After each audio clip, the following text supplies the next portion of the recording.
Hello, everybody, and welcome to another episode of A Day in the Parks, the series where I just sort of pick a random Disney Minecraft server and, wander around, explore a bit while talking about Disney and news and what's going on with the channel and Disney company, stuff like that. Sort of like an impromptu podcast, I guess you could say. And we are here on MC Amusement, which, as you can see, is all dressed up and ready for Halloween, which is really awesome. I also chose this server for today because I believe they just recently opened Peter Pan's Flight on the server. They're sort of, taking a longer time to get everything up and running on the server, but I'm always impressed with the interactivity and the level of detail with their rides, so I feel like it's not the usual scenario. Wow, that's a giant pumpkin. Is that in the real Disneyland? I've never been there during Halloween, so I don't know. All I know is everyone this past weekend was there because they were super, super excited for, I think they opened the Nightmare Before Christmas version of the Haunted Mansion, which is a big deal over there. But we're just here to check out some Peter Pan. I figured we'd walk on over. Not a whole lot happening in the world of Disney right now. I think they're just sort of getting through the holidays, so I don't think we're going to see a ton of brand new announcements. Of course, I'm recording this a couple of days before it goes live, so, fate will have it that I'm sure they'll announce, like, a Marvel Land or something in the days in between. There's the partner statue. I guess we'll head just right on through the castle here. We could ride some other rides, too. We don't have to just ride Peter Pan, obviously. That'd be too short. What's going on? If you haven't been checking out the channel this week, I put up a review for Disney Enchanted Tales, their newest iPhone game, which I think is a pretty awful game, and it's unfortunate. I love to love things, but they really made it hard to enjoy that game. I'm also going to be putting up a video, and this is, I guess, a spoiler for people because this is going up before Friday. But I recorded a video that is essentially, it's one question from the Q&A that I wanted to do a whole video on about where I draw the line when it comes to Disney changes. Oh, there's the queue. Let's hop in it. All right, let's get going. Let's hop on. Come on. Anyway, it's a video about where I draw the line when it comes to Disney changes. They've done a lot of news recently about, the Tower of Terror over in California getting replaced with the Guardians of the Galaxy coaster. They did... a lot of rumors going around about Ellen getting replaced eventually with a Guardians ride, about Journey into Imagination getting replaced, and I'm pretty positive when it comes to most of them, and I think people were wondering, like, am I just like a Disney yes man, or is there a change that I would actually disagree with? And so I adjusted in this video. I'm obviously not going to tell you my stance now, because then you'd have no reason to watch the video on Friday. Oh, this is really cute. I'm assuming, I didn't ride this when I was in Disneyland last year, but I'm assuming it's basically the same ride as the one in Disney World. And it seems to looks like this is London. We're over London right now. Uh-oh, what's that? Is that like the clock tower or I don't know. I'm not going to even pretend to know. Oh, this is cool. Got the Mermaid Lagoon, I believe. We rode it back in June when we were in Disney World. I don't remember it very well. This is pretty neat. I like how they have the overhanging tracks there. Up, down we go. I'm always sort of surprised at how well Imagineers on these servers can use enclosed spaces. Like, just looking at this area, like, there's not a lot of wiggle room here, and so they have to get as much detail as they can into these really tight spaces, especially something like this where, as far as I can tell, we didn't warp somewhere else to ride the ride, so it seems like it is trying to fit within the footprint of the actual attraction, which is probably why we're going to clip through his head. Ooh, so sorry. This is pretty neat. I feel like as far as a builder goes, I'm not good at stuff like that, like little details. I like to do big, grandiose shapes and buildings. And even then, I have a hard time with it. I haven't built in Minecraft in a long time. I'll be honest, I haven't played Minecraft in a long time. I hop on for this series, but that's about it. sort of moved on to other games. In fact, one video I'd like to put together, and I haven't yet because I don't have the footage for it, and I don't know how much is there. Oh, look at that. Oh, that's a real clever way to do Captain Hook getting eaten by the alligator. Sorta. That's really awesome. One video I've wanted to put together, but I don't have the footage for, is I'm a big Fallout 4 fan. They just recently put out a new DLC called Nuka World, which is essentially a theme park area in the Northeast based on Nuka-Cola, which is like the Fallout version of Coca-Cola. And there are a lot of like very subtle nods to Disney in there. Obviously, you know, if you're gonna make a whole area based on a theme park, you're probably gonna reference like the king of all theme parks. And so I thought about putting a video together that shows all of the references and Easter eggs that point out Disney. Like, for instance, just as an example, the way you get there is by going to a travel station where they have a monorail. And the first thing that happens when you get on the monorail is it does the whole, you know, please stand clear of the doors, por favor. And then changes up the phrase a little bit. But, you know, obviously a nod to Disney and the Disney monorail. And they're just little things like that. Ride vehicles, teacups, stuff like that. So I got to get the footage. I kind of want to throw that together. I think that'd be really fun.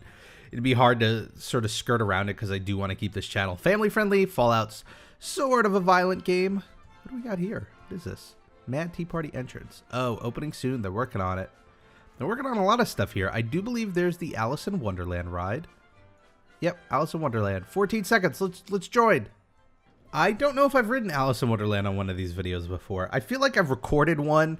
This happens in the past. I've like recorded videos that I eventually just throw away because I'm not happy with them, and I'm fairly certain this was one of them. So I don't think we've ridden this yet. So let's ride it. Let's check it out. This is one that I like a lot because it isn't in Disney World, and so, you know, I like that sort of exclusivity. I don't, of course, remember this. It's been over a year now, so I'm not 100% sure what I'm looking at. There's, oh, Tweedledee, Tweedledum. I've put that part together. Oh, there's the rabbit. This is really great. I feel like roller coasters are awesome, and, you know, within the specific context of Minecraft, building roller coasters are great and exciting, but I feel like the true sign of talent is how well you can do a Disney dark ride, because at the end of the day, it's like a very slow coaster. So really what matters is the detail and how much detail you put in, how accurate it is. And I feel like MC Amusement really excels at that. And then they add these like little interactive elements. Oh, look at that. They have the disappearing. Oh, that's so cool. Like, this is such a detailed dark ride. This is really cool. Oh, there's the cat again. Is he going to disappear? Nope. He's just chilling around. So Christine's been putting out her Disney vlogs for the trip that we were all on in August. I really love them. She's getting so much better at cutting these things together. And her camera is so much better than mine. It, like, shoots really well in low lighting. It's very stable, which is a problem I have with my vlogs, is my camera is not stable at all. And I don't have the most stable hands to begin with. So I end up with very shaky video that I do my best to like cut around, but you can only do so much. And so watching her vlogs convinced me that like I'm going to get a new camera for January, because we're going to be down there for an entire week. And I want to really like go all out and do like a really in-depth vlog about our trip. You know, I've been very inspired by See You Real Soon, which some of you might know. If you don't know, they are a married couple who has been going to Disney for a number of years now, and they vlog their trips, and they really stretch it out. Like, they only go, like, maybe once or twice a year, but they go on long enough trips, and they record enough that, like, their vlogs last the whole year. You know, I joke about Christine putting out a bunch of vlog videos, but they really, like, stretch it out. I think their current series, it's, like, day 13 part, you know, 4. Like, each day is split up into multiple parts. And I don't want to do something like that where it's, like, more uncut, because I think that's the style that they go for, and it works for them. And, you know, I'm not here to, like, try and judge vlog styles, because I think there's so many different types. My style just tends to lean towards more edited, more documentary-like. But I want there to be, like, I don't know. I feel like when I approach Disney, I just record whatever, and then I come back and I look at the footage and go, okay, what story can I tell with the footage that I have? Rather than the way I feel like I should be doing it, which is going there, going, what story can I tell, and recording around that, and then cutting around that. And we're going with such a big trip, you know. We're going with somebody who's going to be celebrating their 30th birthday. We're going with somebody who hasn't been there in a long time, and she's not like a big, not a big thrill ride person. We'll be riding thrill rides for not the first time, but, you know, getting into Disney thrill rides, even though she never has before.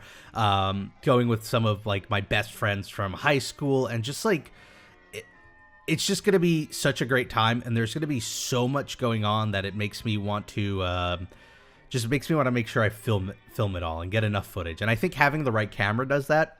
Currently, I use a DSLR. You know, that's a question I get a lot, is like, what did I used to shoot with? And so if you've never heard, a DSLR is essentially like, think of the sort of professional looking cameras with the lenses, and, you know, they're sort of big and bulky, and that's what I've got. And it's great quality. When I shoot things like the montage, I really enjoy it, and I'm happy with the quality. Hey, why wasn't I in the queue? Hey, wait a second. I joined it. Well, now I'm in the queue. There we go. Anyway, I like my camera for when I'm shooting other things, but for vlogs, it just doesn't work. Trying to point a DSLR at yourself just is not comfortable. It is very shaky, and I think it shows through the quality of my videos. So I think if I get this camera, which is essentially, it's the same camera or same family of camera Christine uses, I'll be able to film a lot more and on the fly. And it's smaller, so I could like put it in my pocket, which will be really nice, because then I could use it on rides. I could use it in darker spaces. I don't have to worry about, you know, stopping to steady my shot when I record, stuff like that. So I think it's going to lead to a much better vlog experience. I'm excited to see how it comes out. The real interesting part, we'll see how vlogging will be if I'm upping like the amount I'm recording, and then Christine is obviously going to record for her channel. And so I guess the real interesting part will be us both recording in a way that we're not like overlapping too much, so that we can each have unique experiences. And so in a way, I still need to think of ways to sort of set myself apart from, like, you know, the typical vlog. And like I said, I think sort of giving it this documentary approach is the way to do it, and I'm excited to give it a shot. It's like, I can't wait for January. It's gonna be so much fun. We had a sad tale where there are 9 of us going, and my buddy Ben, whom fans of the channel might know from videos, from Howcast Gaming, from my PAX vlogs. He lives out in California. We wanted him to join us. He wanted to come, and originally he signed on, and we changed our room from a Port Orleans room. It was just going to be me, Kat, and her sister, to a Polynesian villa, which was going to be me, Kat, her sister, and Ben. But unfortunately, plans fell through. He won't be able to make it. Was going to change it back to Port Orleans, but then I'm so tempted to stay at a deluxe. So tempted, in fact, that I ended up booking us a room at the Contemporary, my dream hotel. And I'm really excited because we've got that room. I was able to, like, you know, work the numbers so that we could swing it. We're currently staying in the annex, the garden building, or whatever they call it. I'm not a big fan of that part, because to me, you know, the Contemporary is defined by the atrium and the monorail. But it's sort of like, you know, beggars can't be choosers. And if the right annual pass holder discounts come into play, and, you know, all the numbers line up, I might actually be able to bump us up to the main tower, which will be great, because this is a dream I've been having for years. You know, I've only stayed there once when I was a little kid, and, you know, we were going there for like one of my mom's work trips where they took all the employees to Disney. It was actually pretty rad. And now I get to live my dream. So never give up on your dream, kids, even if it's staying at a hotel, because you can make it happen one day. You just need to have patience. And so just with that, combined with the group trip, combined with it being a nice long vacation, combined with the vlogging, it's just like, I'm super excited for January. You know, I was afraid going to Disney more often due to these annual passes would reduce how much I love it. And I won't lie, it does make it easier for me to leave. Like when I left in August, I was okay with leaving because I knew I'd be back so soon. but it hasn't reduced my excitement for Disney like one bit. It's just still as awesome as it ever was, and that's got me super psyched. So that's what's going on. Let's see. Not a lot of news, not much in the way of new rumors. Sort of got the Disney trip in January all planned out. Got my shopping done for the camera. Didn't buy the camera, but I know which one I want. I think it's just going to end up being my Christmas gift to myself come December. Hopefully there'll be some like crazy good Black Friday sales or something. Talked about a little bit the channel, what's going on to the channel. Podcast is going well. Last week's episode featured Kat and Meg because Christine was out of town or out of country on a vacation. And so I sort of had to wing it on my own, and I was not prepared to do a whole podcast all solo. Just doing videos like this can sometimes be a struggle with trying to think of what to talk about. So I brought them on to sort of talk about, what their perspective of Disney World is like as people who went when they were younger and then didn't go for a really long time and then finally went back. Kat went back this summer. Meg has not been back since she was in high school. So for her, it was more talking about her expectations of what it's going to be like. And I thought it was really interesting to just get their perspectives, because as somebody who's gone growing up all these years, it's almost like a second home to me. So I always love hearing about what people think who haven't been there very often, and they're sort of seeing it with fresh eyes. So you can check that out. It's on ttapodcast.com or anywhere else you get your podcasts, iTunes, Stitcher, Google Play Store. We're called the Tomorrowland Transit Authorities. Christine will be back in this week's episode. Still don't know what we're going to be talking about, but I'm sure we'll figure it out. I do think this is sort of like the slow period when it comes to Disney news, because like I said at the beginning of the episode, I think they're really just trying to get through the holidays. And I don't think they don't want to announce too much right now because they don't want people canceling holiday plans and things like that. Anyway, if you want to check out this server, it's MC Amusement. The details to connect are in the description below, link to their website. Again, they're opening these rides slowly, but when they do, as you've seen, they've got like a ton of detail in certain rides, like Autopia have a lot of interactivity, which I think is really cool. It is a really great server and definitely worth checking out. If you want to let me know in the comments below, what can we talk about this week? And then we could talk about it in future episodes. How about we talk about your dream hotel? What is the dream Disney hotel you want to stay at one day? Let me know in the comments below. What I'll do is in the next episode, I'll pick an answer or two that I think is the best, like why you want to stay there or where you want to stay and why. I'll pick the best two answers and I'll call them out on the show, and we'll wander around another Disney park. You could also let me know on Twitter. I'm at RobPlace.